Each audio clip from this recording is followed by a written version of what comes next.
Get ready. 3, 2, 1, start.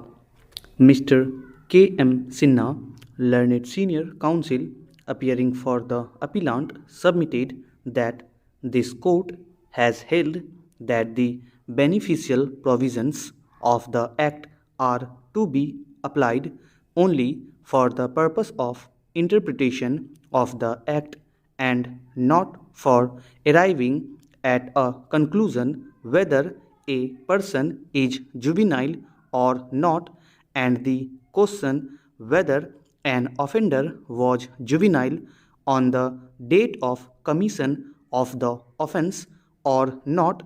is essentially a question of fact which is required to be determined on the basis of the materials brought on record by the parties.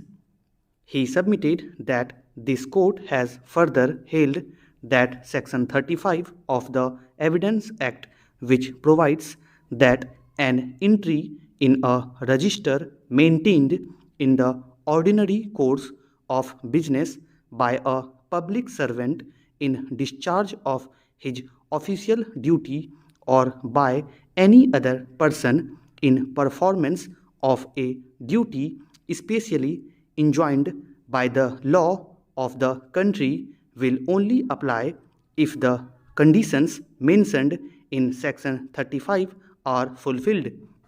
He submitted that Section 35 of the Evidence Act could not be applied to the entry of the date of birth of respondent number 1 in the school records produced on behalf of respondent number 1 before the trial court, and on the evidence as produced the trial court rightly held that the date of birth of the respondent number 1 cannot be believed to be 5/10/1988. He submitted that the trial court, after scrutinizing the evidence, has held that the evidence produced by respondent number 1 have been created for escaping conviction for a grave offense such as murder and was not believable, and by physical appearance respondent number 1 looks to be over 18 years of age, and on 11/7/2004 he was an adult and not a juvenile. He submitted that this finding of the trial court on a question of fact with regard to the age of respondent number 1 could not be disturbed by the High Court in a revision.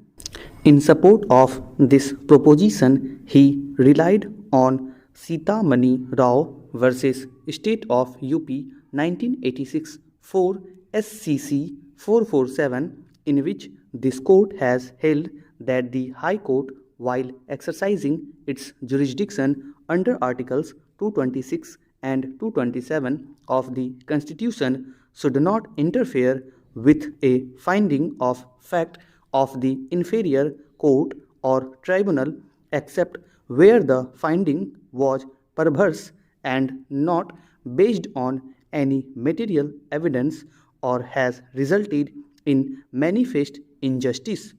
He submitted that in this decision, this court has further taken the view that if the trial court came to a conclusion which was possible on the evidence, the High Court will not disturb the conclusion arrived at by the trial court merely because the High Court is of the view that a different conclusion is also possible on the same evidence.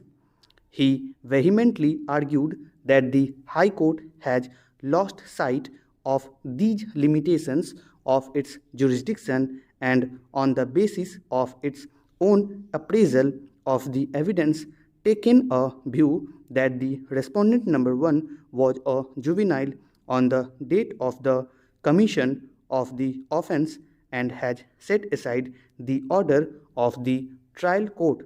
Stop.